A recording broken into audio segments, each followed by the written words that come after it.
Hi students, कैसे हो आप सब। आपका ना एक क्वेश्चन मेरे पास हमेशा आता है कि सर अकाउंट फाइनलाइजेशन सीखना है, हमें अकाउंट्स फाइनलाइजेशन सीखना है कि पूरी अकाउंटिंग हमें आ जाए, हम अकाउंट्स फाइनलाइज कर सकें, पूरी पीएल बैलेंस शीट वगैरह सब कुछ प्रिपेयर कर पाए। और इस चीज को लेकर ना स्टूडेंट्स के माइंड में एक बहुत बड़ी चीज रहती है कि मतलब ऐसा लगता है उनको कि बहुत बड़ा कोई सीखने वाला काम है, कि मतलब कॉम्प्लिकेटेड है, अपने आप में कोई पर्टिकुलर इसके ऊपर कोर्स होना चाहिए या पूरी एक ट्रेनिंग पीरियड होना चाहिए इसके ऊपर, ऐसा वो सोचते हैं। तो देखिए, बीइंग अ टीचर मेरी रेस्पॉन्सिबिलिटी बनती है कि आपको ना इन चीजों के पीछे की रियलिटी पता होनी चाहिए, कि मैं आपको सारी चीजें एक्सप्लेन करूं। आपको रियलिटी पता होनी चाहिए, फिर उसके बाद आपको जो सेलेक्ट करना है दैट्स योर चॉइस, कि किस तरह से आपके लिए क्या चीज सुटेबल है। तो आई एम सी ए पीयूष गुप्ता। आज मैं पूरी वीडियो में इसी चीज के ऊपर डिस्कस करूंगा कि अगर आप फाइनल अकाउंट फाइनलाइजेशन सीखना चाह रहे हैं, पूरा की ट्रेडिंग पीएल वगैरह सब अच्छे से आ जाए, एकदम इनकम टैक्स के हिसाब से सब चीजें परफेक्ट हो जाए, तो उसको सीखने का क्या सही अप्रोच रहती है और क्या क्या चीजें आपको किस तरीके से सीखनी चाहिए।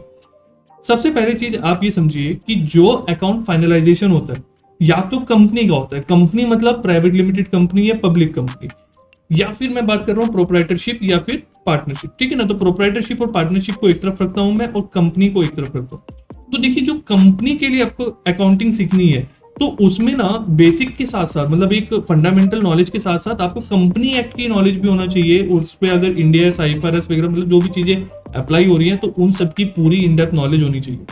तो अगर आप सीए नहीं है तो आपको इस फील्ड में जाने की मैं ज्यादा रिकमेंडेशन नहीं दूंगा, क्योंकि यहाँ पे ना आपकी एफर्ट ज्यादा होंगे और आपको बेनिफिट काफी कम मिलेगा, क्योंकि जो कंपनीज होती हैं प्राइवेट लिमिटेड और पब्लिक कंपनी, वो डायरेक्टली सीए के पास ही जाती हैं और सीए ही उनका सारा कुछ मैनेज करते हैं। ठीक है, आपको किस पे टारगेट करना है, जो प्रोप्राइटरशिप या पार्टनरशिप है। मैक्सिमम क्लाइंट आपके पास ऐसी चीज के आएंगे और बहुत बड़ी मार्केट है, ऐसा मत सोचना कि छोटी मोटी मार्केट है, नहीं, बहुत बड़ी मार्केट है। ठीक है, अब यहाँ पे जब आप प्रोप्राइटरशिप या पार्टनरशिप की बात कर रहे हैं तो आपको अकाउंट प्रिपेयर करने के लिए कुछ चीजों की नॉलेज होनी चाहिए। सबसे पहले बेसिक अकाउंटिंग। बेसिक अकाउंटिंग मतलब जो हम क्लास 11th 12th में पढ़ते हैं ना अकाउंट्स में, वो चीज अगर आपको वो आता है तो आप ये समझो कि आपको अकाउंटिंग आ गई। तो 11th 12th की नॉलेज के बेस पे आप क्या, आपको जो कंसेप्चुअल क्लैरिटी है कि चीजें कैसे वर्क करती हैं, क्या रूल्स रेगुलेशंस होते हैं, वो सब अच्छे से समझ में आ जाएगा। फिर उसके बाद बात आती है कि देखो, आज के टाइम पे मैनुअल वर्क नहीं होता है सारा कुछ, ठीक है। आपको कैसे करना पड़ता है, आपको कंप्यूटराइज करना रहता है। तो कंप्यूटराइज करने के लिए कंप्यूटर सॉफ्टवेयर जो भी अकाउंटिंग का होता है, जिसमें मार्केट में सबसे ज्यादा यूज होता है टैली, तो आपको टैली की नॉलेज होना बहुत जरूरी है। तो जब आपको टैली की नॉलेज होगी तो आपने जो कंसेप्चुअली थ्योरेटिकल रूल समझे उसको कंप्यूटर सॉफ्टवेयर में यूज कर पाएंगे। ठीक है, अब इसके बाद आपको जो सेकंड नॉलेज है, मतलब थर्ड नॉलेज मैं अगर कहूंगा तो थर्ड नॉलेज आपको आनी चाहिए इनकम टैक्स की, क्योंकि जितना कुछ भी आप मैनेज कर रहे हो अकाउंट्स में, अपने फाइनेंशियल स्टेटमेंट प्रिपेयर कर रहे हो, उसका डायरेक्ट इंपैक्ट आएगा आपकी इनकम टैक्स के ऊपर। ठीक है, तो इनकम टैक्स के रूल्स को भी फॉलो करना पड़ता है, क्योंकि इनकम टैक्स एक्ट के हिसाब से काफी सारी चीजें हो जाती हैं, उनको फॉलो करना पड़ता है। और जो आप अपना प्रॉफिट फाइंड आउट कर रहे हैं, जो चीजें आप देख आ रहे हैं, वो सारी चीजें आपकी इनकम टैक्स पे इंपैक्ट करती हैं। मैं अभी सारी चीजें आपको शो भी करने वाला हूँ, मतलब पूरी ऑडिटेड बैलेंस शीट आपको दिखाऊंगा और उसमें पूरा एक्सप्लेन भी करूंगा अभी। ठीक है, इसके बाद फिर जो लास्ट ऑप्शन आता है वो होता है जीएसटी का। जीएसटी का देखिए बहुत ज्यादा डायरेक्ट इंपैक्ट नहीं आ रहा है, बट जीएसटी की नॉलेज इसलिए इंपॉर्टेंट हो जाती है कि आपको अगर वो नॉलेज है तो चीजों को ना आप बहुत अच्छे से और बेटर तरीके से मैनेज कर पाएंगे। नहीं नॉलेज है तो भी बाकी सारी चीजों से काम तो चल रहा है, बट उसके लिए बेसिक नॉलेज, टैली की नॉलेज और इनकम टैक्स की नॉलेज, ये तीन नॉलेज आपको होनी ही रिक्वायर्ड है। तो अभी मैं आपको पूरे ऑडिटेड बैलेंस शीट दिखाता हूँ, पीएल बैलेंस शीट, और उससे समझाता हूँ कि एक्चुअल में ये सब आपको ऑलरेडी शायद आता होगा। ठीक है, अब देखिए, ये ऑडिटेड बैलेंस शीट है। ठीक है, इसमें मैंने कुछ डिटेल्स ऊपर की हाइड करी हैं सो दैट वो थोड़ा सा सेफ्टी, मतलब प्राइवेसी रीजन से। तो क्लाइंट का नेम और सिग्नेचर वगैरह वो सारी मैंने चीजें हाइड कर दी हैं, बाकी ये एक्चुअल ऑडिटेड बैलेंस शीट है। करेक्ट है, तो अभी हम पीएल देखते हैं, पहले प्रॉफिट एंड लॉस देखते हैं। प्रॉफिट एंड लॉस में देखो, जो हम समझते हैं, ये प्रॉफिट एंड लॉस अकाउंट वही बना हुआ है जो आपने क्लास 11th में समझा था। अगर नहीं आपको चीजें आती हैं तो कैसे सीखनी है मैं वो सब भी बताऊंगा। ठीक है, अगर आती हैं तो उनको यूज कैसे करना है ये चीज आपको पता होनी चाहिए। तो प्रॉफिट एंड लॉस अकाउंट अगर आपको आता है जो 11th में सीखा तो ये सब वही चीज है। इधर आपको पता होता है कि रिसिप्ट शो करते हो, अपनी जो सेल है, जो इनकम है, वो आप इधर शो करते हैं। ठीक है, अगर ये मैन्युफैक्चरिंग में नहीं है, सर्विस सेक्टर में, तो इसलिए बस पीएल बना, अदरवाइज आपका एक ट्रेडिंग अकाउंट और प्रिपेयर हो जाता है। तो ट्रेडिंग अलग बनता है, फिर पीएल अलग बन जाता है। यहाँ पे सर्विस सेक्टर में तो इनका इसलिए ट्रेडिंग अकाउंट नहीं बना।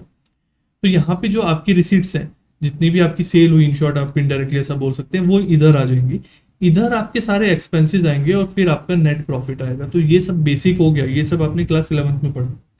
अब इसको प्रिपेयर करने के लिए क्लास 11th की नॉलेज आपको चाहिए, जो कि अगर आप हमारा कोर्स कर रहे हैं तो उसमें फाइनेंशियल अकाउंटेंट के नाम से एक कोर्स है, फाइनेंशियल अकाउंटेंट, जिसमें 0 लेवल से अकाउंटिंग ही सिखाई है। अगर आप कॉमर्स बैकग्राउंड से नहीं है या है बट आपको कंसेप्ट पे ज्यादा नॉलेज नहीं है, तो उसके अंदर बहुत इन डेप्थ सारी कंसेप्ट के ऊपर वर्क किया गया। ठीक है, एक्सपर्ट हो जाओगे मतलब अकाउंटिंग में। तो वो चीज है। तो अभी क्या है कि यहाँ पे आपको सारी चीजें, आपको एक्सपेंसेस पता होनी चाहिए, कौन कौन से दिखाने, किस तरह से दिखाने, और फिर यहाँ पे आप उसको रिफ्लेक्ट कर देंगे। तो ये हो गया आपका फाइनेंशियल अकाउंटेंट की या बेसिक अकाउंटिंग की नॉलेज।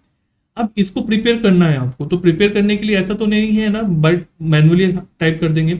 चलिए, ये वाला जो फॉर्मेट है ये तो सॉफ्टवेयर पे या एक्सेल पे भी आप प्रिपेयर कर सकते हो, बट पूरे साल जो क्लाइंट इसको रिकॉर्ड करेगा वो तो टैली में ही रिकॉर्ड करेंगे ना इसको, किसी अकाउंटिंग सॉफ्टवेयर में। तो आपको टैली की नॉलेज होना बहुत जरूरी है, तभी आप पूरे साल जर्नल एंट्री वगैरह प्रिपेयर करके फाइनली ये बनेगा। टैली के अंदर क्या होता है कि आप जर्नल एंट्री पास आउट करेंगे, वाउचर्स वगैरह क्रिएट करेंगे, पीएल और बैलेंस शीट ऑटोमेटिकली बन जाता है। बट इसके लिए बेसिक नॉलेज होना बहुत जरूरी है, क्योंकि तभी आप चेक कर पाओगे कि जो चीज बनी है वो क्या बनी है और सही बनी है या नहीं बनी है। ठीक है ना, तो बन ऑटोमेटिक जाता है। इसके अलावा आपको इनकम टैक्स की नॉलेज क्यों होना चाहिए? आपको ये पता होना चाहिए कि कौन से एक्सपेंसेस यहाँ पे अलाउ होंगे, कौन से नहीं होंगे। फॉर एग्जांपल, कैश एक्सपेंसेस 10,000 से ऊपर के अलाउ नहीं होते। तो अगर आप इसको इनकम टैक्स में यूज कर रहे हो इस बैलेंस शीट को, तो फिर डेफिनेटली यहाँ पे 10,000 से ऊपर का एक्सपेंस आपका डिसअलाउ हो जाएगा। करेक्ट है। फिर डेप्रिसिएशन कैसे कैलकुलेट करते हैं इनकम टैक्स के हिसाब से, आपको वो पता होना चाहिए। अगेन इनकम टैक्स की नॉलेज आपको आनी चाहिए। यहाँ पे आपको रिसिप्ट में ये पता होना चाहिए कि जीएसटी अगर चार्ज हो रहा है तो मैं जीएसटी से इंक्लूड करके अमाउंट लिखूं या एक्सक्लूड करके लिखूं। फिर जीएसटी पोर्टल से ये मैच कर रही है या नहीं कर रही है, क्योंकि अगर ये जीएसटी पोर्टल से मैच नहीं करी आपकी तो भी गड़बड़ होगी।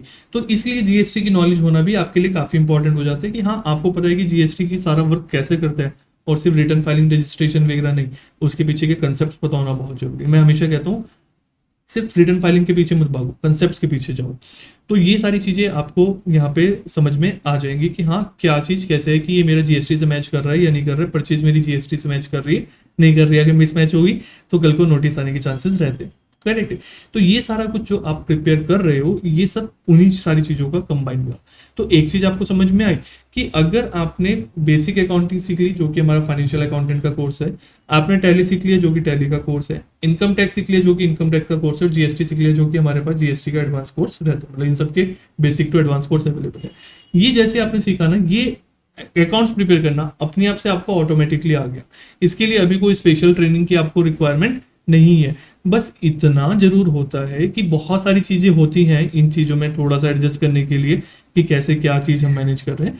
तो वो ओवर द टाइम जब प्रैक्टिकली आप करने लगोगे ना, जहां आपने 5-6 बैलेंस शीट प्रिपेयर करी, या आपकी नॉलेज में से आई, आपने क्लाइंट आया, आपने एकदम प्रिपेयर नहीं कर पाया, आपने सीए को भी हैंड ओवर करा, आपने समझा कि कैसे क्या वर्क हो रहा है, तो वो चीज अपने आप आपको ओके हो जाएंगी। तो स्पेशली किसी एक्स्ट्रा नॉलेज की रिक्वायरमेंट ऐसा नहीं है। अब देखते हैं बैलेंस शीट। बैलेंस शीट में देखते हैं, सबसे पहले पता है हमें कैपिटल अकाउंट इधर आता है, फिर इधर हमारी लाइबिलिटीज आ जाती है। ठीक है ना, तो ये बैलेंस शीट के फिर अगेन बेसिक्स हमें पता होना चाहिए। फिर इधर हमें पता है फिक्स एसेट, इन्वेस्टमेंट वगैरह सारी चीजें कि किस तरह से क्या शो करना होता है। ये फिर से क्लास 11th का पार्ट है। फॉर्मेट में ज्यादा घबराना मत कि सर हमें तो एग्जैक्ट इस तरह से लिखना नहीं आता, चीजें वही हैं, लिखने का तरीका आपका अपना कैसे भी चेंज कर सकते हो, कोई दिक्कत नहीं। अब इसके बाद इसको रिकॉर्ड करने के लिए अगेन आपको क्या चाहिए, टैली की नॉलेज चाहिए। फिर इसमें टैक्सेशन का आपको पता होना चाहिए। अभी फिक्स एसेट है तो यहाँ पे डेप्रिसिएशन चार्ज होगा, तो डेप्रिसिएशन का आपको पता होना चाहिए। फिर कैपिटल अकाउंट में भी थोड़ा सा इंप्लीकेशंस आ जाती है, interest on capital, interest on drawing, तो वो 12th वाले पार्ट में आता है जो फाइनेंशियल अकाउंटेंट वाले कोर्स में कवर किया है। और थोड़ा सा इनकम टैक्स से इनडायरेक्टली थोड़ा सा रिलेटेड है, तो वो चीजें आपकी यहाँ पे आ जाती हैं। आपको ये कंसेप्ट पता होना चाहिए, आउटस्टैंडिंग इंटरेस्ट का क्या रूल होता है, बेसिक्स है मतलब फिर से अगर मैं कहूँ तो ये सारी चीजें आपकी फिर से वहीं से इनकम टैक्स वगैरह से ही रिलेटेड होके आ रही है। इसके अलावा फिर इसके बाद देखते हैं जैसे कैपिटल अकाउंट है, तो कैपिटल अकाउंट आपको प्रिपेयर करना आना चाहिए। ये तो फिर 11th-12th वाला पार्ट हो गया। ठीक है, इसमें ऐसा कुछ नया आपका नहीं आया। फिक्स एसेट है, तो फिक्स एसेट का आप इनकम टैक्स के अंदर समझते हैं कि डेप्रिसिएशन क्या से चार्ज होता है, क्या रेट ऑफ डेप्रिसिएशन है इनकम टैक्स के हिसाब से, क्या रूल्स हैं कि कब 50% पे चार्ज करना है। 50% इन द सेंस कि मिड में परचेज करिए आपने, तो पूरा का पूरा 10% लगाओगे या 6 महीने का इंटरेस्ट लगाओगे। तो ये सारी चीजें आप इनकम टैक्स के अंदर सीखते हो, तो वो सारी चीज आप यहाँ पे अप्लाई करके आप पूरा का पूरा इसको प्रिपेयर कर पा रहे हो। देखो मतलब अगर मैं कहूँ तो आपको 4 चीज़ों की नॉलेज आनी चाहिए। अगेन मैं कह रहा हूँ basic accounting, computerised accounting, tally और वो सॉरी इनकम टैक्स और जीएसटी, ये 4 नॉलेज आज से आप इन चीज़ों को बना सकते हो। हाँ, फिर इससे अलावा आप बहुत कुछ सीख सकते हो। जैसे फॉर एग्जांपल हमारा डायमंड क्लब रहता है, डायमंड क्लब के अंदर तो क्या है कि 16 कोर्सेज ऑलराउंड नॉलेज हो जाती है। तो उसका फायदा क्या मिलता है, आपने ऑडिट सीख लिया, ठीक है, उसके अंदर ऑडिट का कोर्स कवर हो गया। अब ऑडिट में आपको पता है कि अरे ऑडिट में हमें ना क्या चीजें चेक करनी पड़ती है, ऑडिट रिपोर्ट भी उसमें बनानी सिखाई है इनकम टैक्स की 3CB 3CD ऑडिट वाले कोर्स में। तो आपको पता है कि अच्छा मुझे वहां पे ये रिपोर्ट करनी है, तो उसमें ना थोड़ा सा क्या इंप्लीकेशन आएगा उस चीज को आप ध्यान में रख दो। डायरेक्ट इम्पैक्ट कुछ नहीं आ रहा है, बट आपकी नॉलेज बढ़ी है ना, तो चीजें बेटर समझ में आएंगी आपको।